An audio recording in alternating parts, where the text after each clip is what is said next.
Coucou à tous et à toutes, bienvenue sur ma chaîne YouTube. Excusez-moi pour la présentation. Là c'est le soir, je suis en pyjama, je suis pas maquillée. C'est pas grave, c'est pas grave. Voilà, me revoici pour une nouvelle vidéo. Mais cette vidéo, cette fois-ci, elle est différente par rapport aux autres. C'est-à-dire, je ne vais pas danser, juste parler, discuter avec vous et expliquer mon parcours exactement, parce que beaucoup de personnes ne savent rien, à part que mes proches. Je vais vous parler plutôt des choses qu'on entend très souvent, régulièrement, en ce moment. Non, en particulier, ça touche aux enfants. C'est-à-dire les enfants, les adolescents, ça touche n'importe quelle personne, quelle que soit scolarité, quelle que soit au boulot ou des amis, mais plutôt au scolaire. Je vais vous parler harcèlement scolaire. Si je vous parle de ça, ça veut dire que je suis très touchée de cette situation, du fait que j'étais victime d'un harcèlement scolaire. Pourquoi je vous parle que maintenant de ça? Parce que j'étais pas vraiment prête à vous parler de ça. Et en ce moment, on parle régulièrement de ça. Et il faut soutenir toutes les victimes qui ont ça, qui ont des parcours comme ça très difficiles. C'est très difficile pour eux. Moi, ça va, je suis bien, je suis sortie de ça. Voilà. Et donc, je vais vous parler de ça. Ça a commencé dès première année de l'école primaire.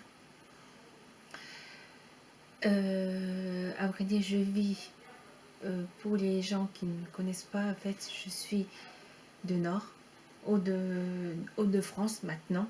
On parle de ça comme ça, maintenant Hauts-de-France. Et j'habite pas loin de Lille, dont à l'époque j'habitais à Vénadasque. Maintenant j'ai déménagé, comme vous savez, je suis sur la Madeleine. Mais à l'époque j'étais sur Vénadasque. Et cette période-là, c'était le pire de ma vie. Ça a commencé dès l'âge de CP, donc 6 ans. Et première année, d'abord j'étais très timide, fort timide. J'étais toujours dans mon petit coin. Je m'amusais limite presque toute seule. Et il y avait beaucoup de moqueries, beaucoup de jalousie. Mais c'est pas vraiment de la jalousie, c'est plutôt le racisme que j'ai beaucoup subi, du fait que je suis différente des autres, dont je suis asiatique. Dit asiatique, les Européens disent chinoise. Et c'est pas le cas. Et je suis coréenne. J'ai eu beaucoup de racisme quand j'étais petite. J'ai eu beaucoup on me poussait sans arrêt. On me bousculait sans arrêt. Quel que soit dans la classe, quel que soit dans la cour de récréation. De CP, ça commençait comme ça de CP jusqu'à CE2. Et de CP, j'ai doublé mon CP parce que c'était catastrophique en niveau de scolarité, du fait que je suis diphasique. Et pour les personnes qui ne connaissent pas ce mot-là, diphasique, c'est un petit handicap. Ça se voit pas énormément. Mais il y a certaines personnes que ça se voit plus que d'autres. Moi, ça se voyait pas beaucoup, à part que j'étais fort timide. J'étais très souvent dans mon petit coin. Je parlais peu. Des difficultés de langage. Encore maintenant, des fois, j'ai quelques séquelles et je cherche encore des mots. D'ailleurs, vous avez déjà remarqué plusieurs vidéos que des fois je bafouille, que je cherche mes mots, que des fois il y a manque de vocabulaire, donc du coup je suis un peu perdue, voilà, je bafouille, exactement. Voilà, et ça durait comme ça jusqu'à CE2. Les élèves de ma classe, malheureusement, ça m'a pas du tout, c'est à vrai dire catastrophique. J'avais un exemple, et c'est vrai, n'empêche, j'avais un beau petit t-shirt, j'avais des petits t-shirts, un beau petit t-shirt qu'il y avait des petits trous, mais c'est fait exprès. Et il y avait 2 filles dans ma classe, je ne vais pas dire leur nom, leur prénom, parce que ça sert à rien. Et d'ailleurs, si ces 2 filles-là me regardent, ils vont se reconnaître, j'en suis certaine. Mais bon, je ne vais pas dire leur prénom, ça sert à rien. Ça sert à rien du tout. Et j'avais un beau petit t-shirt, et eux, ils ont profité de s'amuser, d'agrandir les trous à l'aide d'un crayon de bois. Oui, c'est horrible, c'est horrible. Et après, un autre moment, j'étais en CE1, CE2. Et là, un jour, j'étais dans la cour de récréation. Tranquille, j'étais tranquille. Et je m'amusais seule, à vrai dire. J'étais tranquille dans mon petit coin. Voilà, et l'institutrice vient me voir en disant que j'étais punie. Pourquoi une punition? Pourquoi? Je me suis demandé pourquoi, qu'est-ce qui se passe exactement. Mais je ne pouvais pas me défendre, je ne savais pas qu'est-ce qui s'était passé exactement. Et j'ai su petit à petit que c'était un des élèves. Je ne sais pas, c'était un élève de ma classe. Je ne sais pas du tout. En tout cas, il s'est pénétré dans la classe et il a mis un bordel pas possible dans la classe, dont il a ouvert tout l'encre de plume par terre, mais vraiment par terre. Et on m'a accusé que c'était moi. Et c'est horrible d'accuser une personne que c'était faux. Donc, moi, je savais très bien au fond de moi que c'était faux, mais je ne pouvais pas répondre, je ne pouvais pas me défendre. À l'époque, j'étais fort timide, donc voilà, je ne pouvais pas. Je n'arrivais pas à m'expliquer en disant non, c'est faux. Et l'institutrice m'a humiliée devant toute la classe. Elle a préparé un seau d'eau, des savons, tout comme ça, et j'ai nettoyé devant tout le monde. Tout le monde rigolait. Et moi, je savais que c'était faux et j'ai pleuré parce que c'était quand même quelque part humiliant de me faire ça, que c'était pas moi. Et à la fin de la journée, l'institutrice a dit à mes proches, à mes parents, soi-disant ce que j'ai fait. Et mes parents ont dit non, non, c'est faux. C'est pas la nature de Mélanie. Et ils n'ont pas cru. Ils n'ont pas cru et j'ai eu de la chance par rapport à ça. Et même, ils ont toujours su que c'était jamais moi qui a fait des conneries comme ça. Une connerie immense comme ça, c'est pas possible. À l'époque, j'étais fort timide et je bougeais même pas, rester dans mon petit coin, tranquille. Et c'était pas ma nature de faire ça. C'était pas du tout ma nature. Ils savaient très bien que c'était pas moi. Et moi, j'étais pas bien du tout cette période-là. Voilà. Et il y a d'autres choses aussi sûrement, mais j'ai complètement oublié. Parce qu'en sachant que les harcèlements scolaires, tous les victimes qui ont subi ça, les plupart des gens, ils oublient des choses et ils oublient leurs problèmes et pour avancer. Donc moi, sauf il y a 2 choses qui m'a vraiment touchée, dont le t-shirt Et l'humiliation aussi devant la classe, nettoyer par terre le sol devant toute la classe. Ça, c'est rien au pire au monde.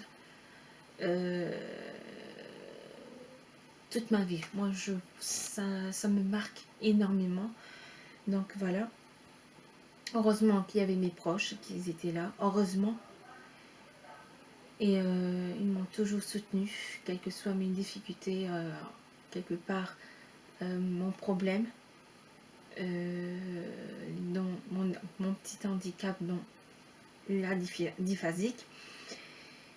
Et aussi, ma scolarité était catastrophique du fait que on m'a humiliée, on m'a quelque part, pas vraiment trahi, mais c'était la guerre, quelque part la guerre entre eux et moi.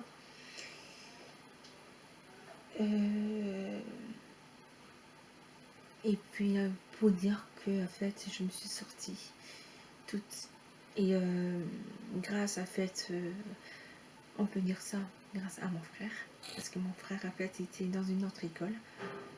Il a commencé à faire dans la même école que moi, et puis après il est parti dans une autre école.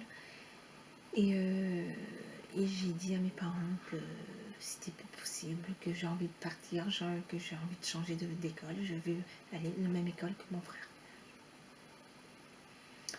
Et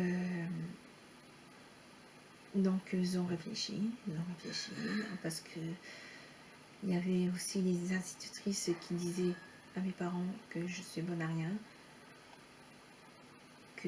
parce que ma scolarité était catastrophique. Pour eux, j'arriverai jamais. Et qu'il fallait me mettre dans une école spécialisée. Bon, du coup, mes parents sont avec moi. On a regardé, on a visité des écoles justement spécialisées.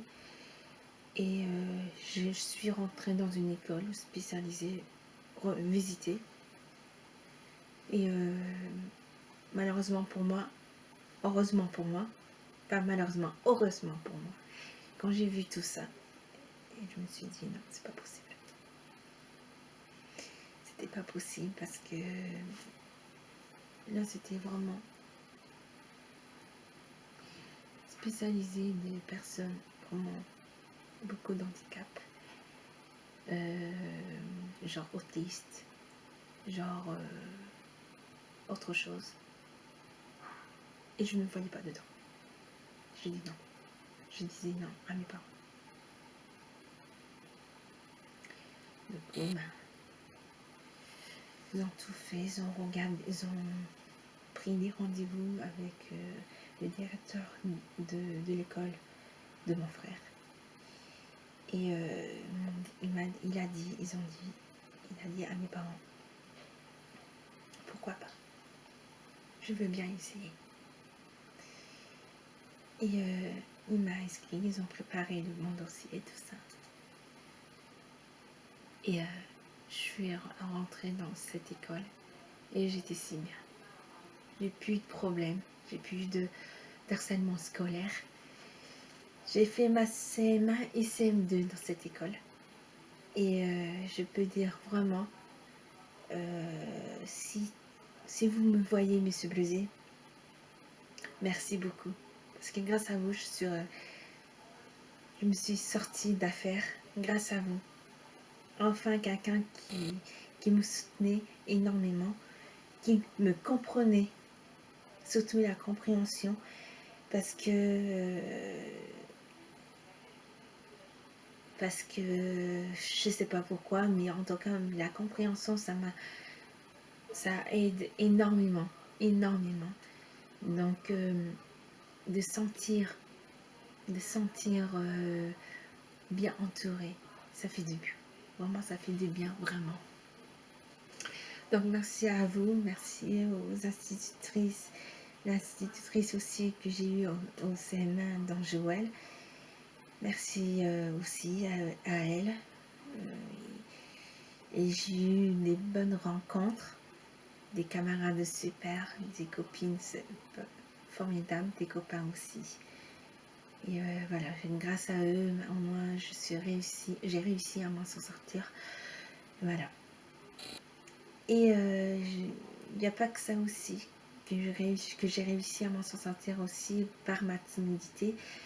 Merci aussi à ma mère, parce que grâce à elle, j'ai pu réussir à vaincre ma timidité.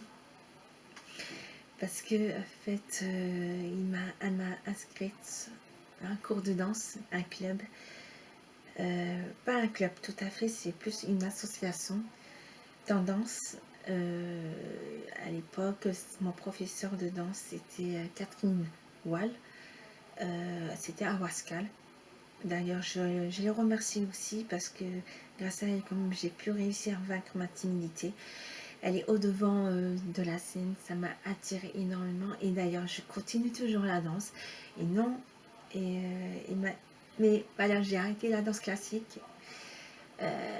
J'ai stoppé la danse classique brutalement à l'âge de 15 ans et demi. Malheureusement, une cassure au pied, ça c'est un coup de fatal dans les danseurs, dans les danseuses. Les cassures, c'est terrible, c'est terrible. Après, bon, je n'ai pas pu continuer la danse. J'ai stoppé la danse pendant un maximum 2 ans parce que j'ai fait mes études, des études de coiffure. Et j'ai beaucoup aimé la coiffure. D'ailleurs, la coiffure, ça m'a attirée depuis toute petite, d'ailleurs. Et voilà, j'ai fait mes études de coiffure. J'ai fait mon CAP. J'ai réussi mon CAP au bout de 3 ans. J'ai pu continuer mon BP. J'ai fait mon BP. J'ai continué et malheureusement, j'ai pas pu avoir mon BP, faute d'entreprise. Parce que mon premier entreprise, enfin, l'entreprise que j'ai eue en BP, le responsable a dû fermer. Il a arrêté. Il a pris sa retraite. Du coup, le temps que je cherche une autre entreprise et le temps que je me remette bien dans le salon, du coup, j'ai pas pu avoir mon diplôme de BP. Et du coup, c'est pas grave, j'ai continué, j'ai fait l'expérience, j'ai eu beaucoup d'expérience d'ailleurs. Et voilà, Voilà. Mais à l'heure d'aujourd'hui, je suis fière parce que j'ai réussi d'avoir mon CAP, j'ai réussi à avoir mon code. Et en ce moment, le permis, c'est pas encore ça parce que malheureusement, je suis au chômage. Pourquoi le chômage? Parce que j'ai stoppé la coiffure, j'arrête la coiffure. Pour une bonne raison, j'ai une bonne raison. Je ne veux pas dire pourquoi, parce que c'est personnel, vraiment personnel. Et d'ailleurs, je parle de la coiffure, d'ailleurs je fais un petit passage de faire un petit coucou à des anciens collègues que des fois je parle régulièrement. Gros bisous à Marie, d'autres personnes aussi, dont Justine Justine Pudicki, qui a été dans ma classe en BP. Ouais, en BP. Ces gens-là, je les parle régulièrement. Je regarde leur Facebook régulièrement. On se communique de temps en temps aussi. Voilà, ces 3 personnes-là, je les garde précieusement. Et en plus, Justine Machin, c'est une personne qui est proche de moi. Elle me connaît très bien. D'ailleurs, faire un bisou à toute la famille, Alexandre, etc. Toute la famille, quoi. Donc,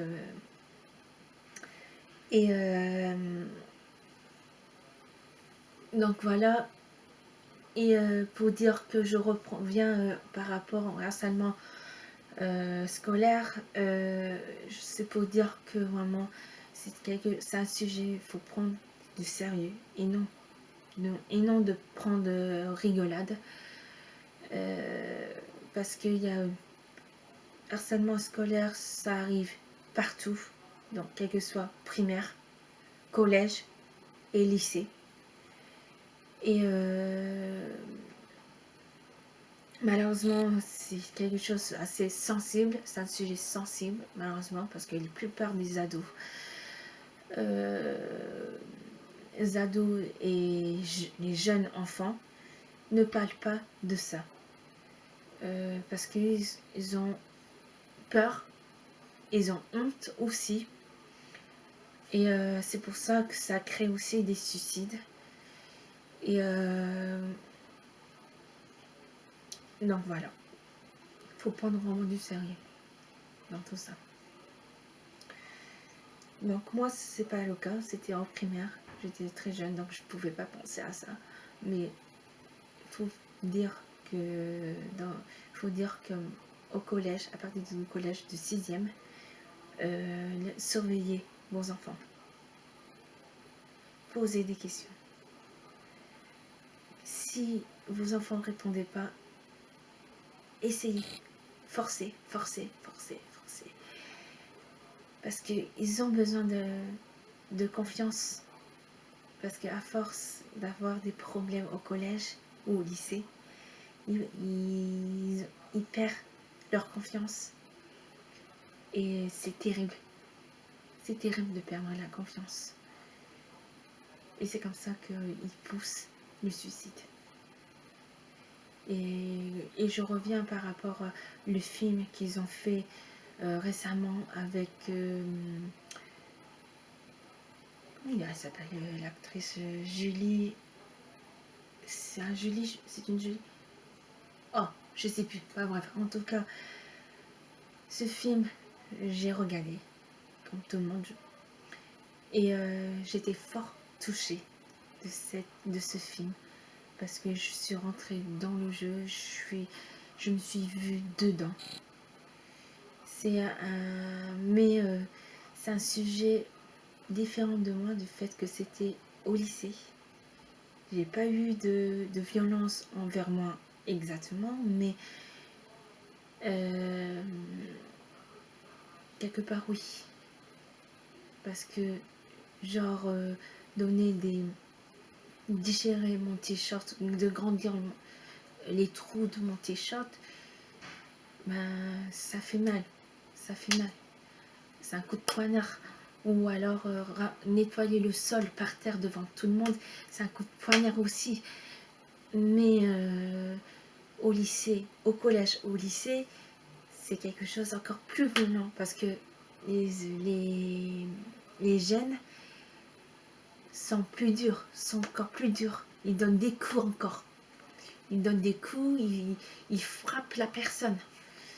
Et c'est différent de collège et primaire. Mais quand même, surveiller. Parce que moi, peut-être c'est différent, mais c'est quand même harcèlement scolaire. Et je me suis sortie parce que je voulais changer d'école. Parce que, voilà, c'était plus possible. Je voulais avancer. Et voilà. Je sais pas si ça s'entend encore de ma voix, mais je suis encore sensible de ça. Des fois, quand je parle, des fois ma voix vibre. Je sais pas si ça s'entend, mais c'est vrai que c'est un sujet que j'ai du mal encore d'en parler. Surtout, je parle pas beaucoup par rapport à ça envers mes parents, mais ils savent plus ou moins ce que je ressens par rapport quand j'étais plus jeune. Et voilà quoi, c'est à l'heure d'aujourd'hui que je suis distante envers les gens. C'est un peu normal, parce que je méfie beaucoup les gens. C'est quelque part, le harcèlement scolaire, ça m'a formé en fait genre une coquille en moi-même. Et d'abord, de base, je suis fort timide. j'étais fort retrait sur moi-même, et du fait que j'ai eu un harcèlement scolaire, ça m'a encore plus enfermée en moi-même, et c'est pour ça aussi que je me méfie beaucoup, beaucoup, beaucoup envers les gens, et dès qu'il y a un problème, dès qu'il y a un souci, je me ferme sur moi-même, et c'est terminé. Et voilà quoi, c'est pas évident d'en parler. Si je parle aujourd'hui, parce que je vois qu'il y a beaucoup, en ce moment, on parle beaucoup de ça. Et en plus, grâce quand même au film qu'on a vu tous à la télévision, ça nous a peut-être réfléchi à tous. Et ça nous a donné peut-être la force d'en parler. Parce que j'ai remarqué, suite de ce film, j'ai vu sur internet qu'il y a pas mal de gens, beaucoup de victimes, commencent à parler. Et les anciens victimes qui commencent à parler pour aider les nouveaux victimes. Et ça pourrait vous aider que je vous parle comme ça. J'ai réussi à m'en sortir, et pourquoi pas vous? À l'époque, il n'y avait rien. Il n'y avait pas d'ordinateur. Il n'y avait pas d'internet. Si, il y avait internet, mais c'est pas un internet comme là, à l'heure d'aujourd'hui. C'est plutôt militaire. Il n'y avait pas tout ça. Il n'y avait pas tout ça. Et à l'heure d'aujourd'hui, là, peut-être vous êtes millions et des millions qui me regardent par rapport à ce témoignage. Et dites tout de suite, vous les nouveaux parents, surveillez vraiment, vraiment vos enfants, parce que c'est quelque chose de sérieux. Je parle pas comme rigolade, parce que quand on parle, les parents que leurs enfants sont décédés, quand ils disent aux harceleurs, ils rigolent au plein nez. Ils rigolent en disant, limite, bah, vos enfants, votre fille ou votre fils, savent pas rigoler. C'est un jeu. Pour eux, c'est un jeu. Mais la personne qui reçoit tous ces malheurs, il ne prend pas du jeu au jeu. C'est pas un jeu pour lui. En contraire, il prend ça du sérieux. Il prend ça vraiment, vraiment pas un jeu. C'est vraiment quelque chose de terrible, terrible. Genre de voir sa page sa page d'internet, de Facebook ou autre, en disant sale pute, sale putain, patati patata, c'est humiliant. C'est humiliant énormément pour lui. Si je dis ce mot-là, à l'heure d'aujourd'hui, c'est la vérité. À l'heure d'aujourd'hui, combien de jeunes victimes qui ont ça sur leur page de Facebook? Et ça s'appelle harcèlement. Harcèlement scolaire. Scolaire et moral. Certes, Facebook, c'est hors de scolaire, c'est sûr, mais c'est entouré de scolaire. Et ça, c'est malheureusement, c'est du mauvais. Ça a été coupé. Désolée pour la coupure. Je pense que j'avais tout dit. Je sais plus où j'en ai été, mais bon, en tout cas, j'ai parlé envers ces gens qui m'ont pas du tout soutenu, en tout cas. Et qu'est-ce que je peux dire par rapport à ça? Moi, j'ai une conscience tranquille.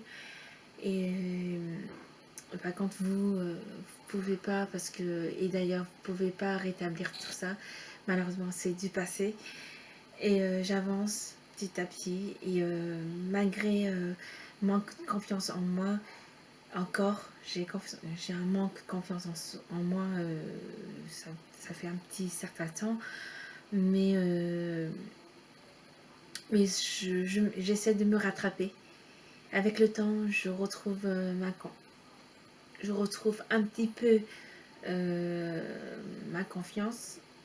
Et voilà quoi, c'est pas évident parce que avec tous ces problèmes, l'expérience que j'ai vécue à l'époque, ça m'a créé en fait quelque part une coquille, comme j'ai déjà dit tout à l'heure.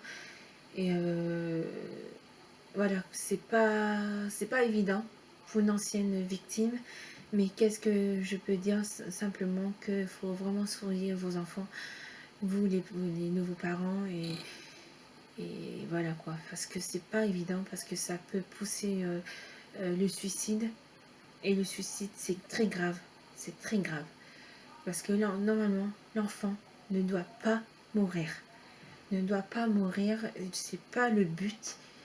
Parce qu'un jeune de 15 ans qui est poussé à le suicide, qui pense le suicide, non, non. Normalement, le but de la vie, malheureusement, c'est les grands-parents qui partent, après les parents, et après eux, ils commencent à vieillir, ils vieillissent, et après peut-être eux, quand ils sont prêts à mourir, et non eux avant. Le but de la vie, c'est ça. Et non, c'est pas eux qui en premier. Donc, surveillez beaucoup vos enfants. Voilà quoi. Puis c'est tout. Voilà. Je pense que j'ai tout dit. Et j'espère que cette vidéo vous a plu. Et j'espère aussi que cette vidéo, tout ce que j'ai dit depuis le début, ça va peut-être vous aider. Et si vous voulez vous poser des questions, commentez ou cliquez aimer. Voilà. Si les nouveaux parents veulent savoir comment j'ai pu réussir à m'en sortir, bah, allez-y, posez-moi des questions si vous voulez. En tout cas, à ce moment-là, si c'est le cas, si j'ai plusieurs questions, bah, à ce moment-là, je vais prendre les questions et je vais vous répondre sûrement assez rapidement, s'il faut, par vidéo. Et donc voilà. Bon, j'espère que vous avez aimé cette vidéo et à bientôt. Bisous.